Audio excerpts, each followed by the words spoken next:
Good morning and Happy New Year. Good to see you this morning.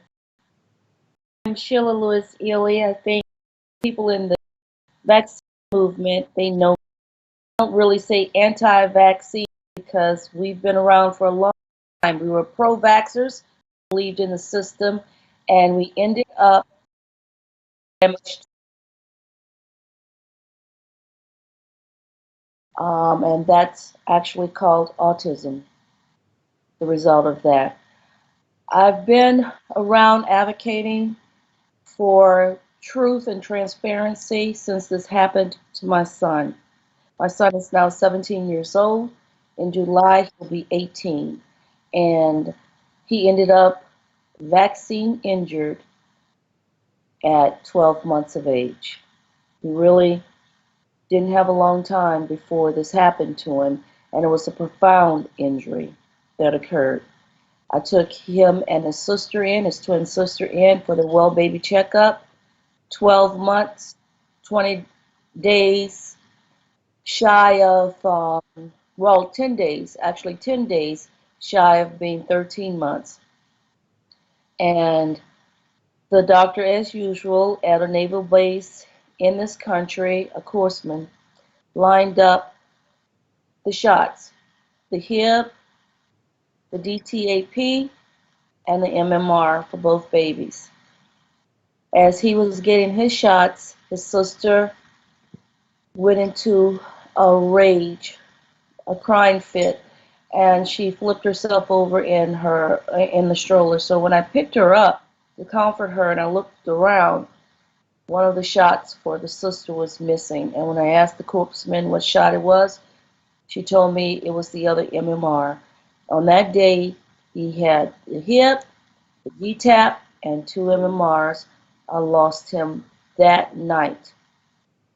There's a part of my story, though, I think many people are unaware of. Some people know because I've talked to thousands of people by now since Vax came out.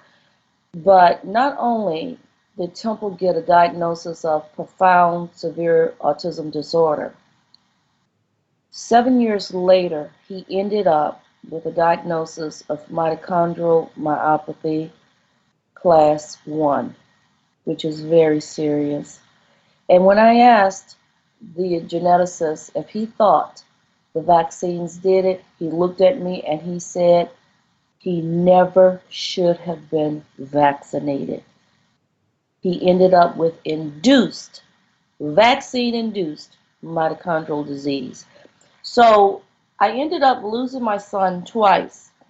With the first diagnosis, I started training myself in ABA, floor time. I started educating myself on how to educate him because I knew that there would be no school to put him in. And I noticed how different his autism was from the other children that I was actually going out doing practicum work with to get my certifications. I noticed that he was different. I started taking him to different doctors. And all of a sudden, he started seizing. He was seizing off the charts. I mean, he was cocktailed with all of these different anti-seizure medications, and nothing was working. He clamped down so on his hands until he had a callus that was so thick and so raised. I never thought it would ever go away.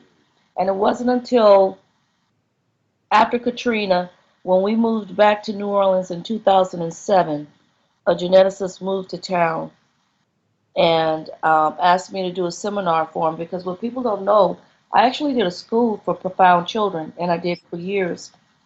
The school only ended in May when I moved out here to Texas. That geneticist looked at a picture of my son during that seminar and he said, he'll be my first client, bring him in to see me. And when I did, he explained to me what he thought Temple may have had.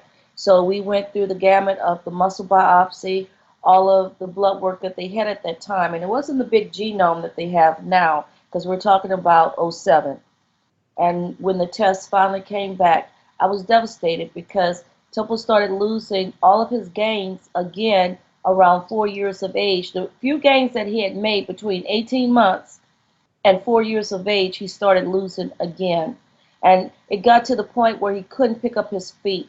His any amount of muscles that he was gaining in his body, they were wasting away, and his body turned into a big blob.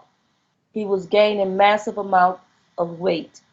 He couldn't get up off the beanbag at school. He could barely hold himself up. Um, he started using a pencil. I fought my insurance company for 5 days a week for occupational therapy and speech therapy. Well, he was nonverbal, so we taught him sign language. However, he forgot how to use a pencil. And if you see Temple sign the bus on the video when Vax came by for Temple to sign the bus, you can see what his handwriting looks like now. He's only been writing within the last 3 years, and he's 17 and a half.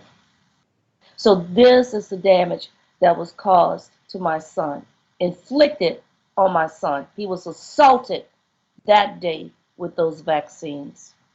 And it has been my journey, and it has been my 24/7 cause ever since. Now, I didn't have the platform that I have now because of Vaxxed, but I did what I could between Texas and Louisiana. I always felt that if I could make a difference, one child at a time, then I would be doing God's work. And I have never backed down on my stance of how I feel about these vaccines and what I felt happened to my son. I tell you one thing, I am a devout woman of God, and I've known from the beginning, I've prayed that I would see the day of vindication and redemption for our children. And as far as I'm concerned, that day is here.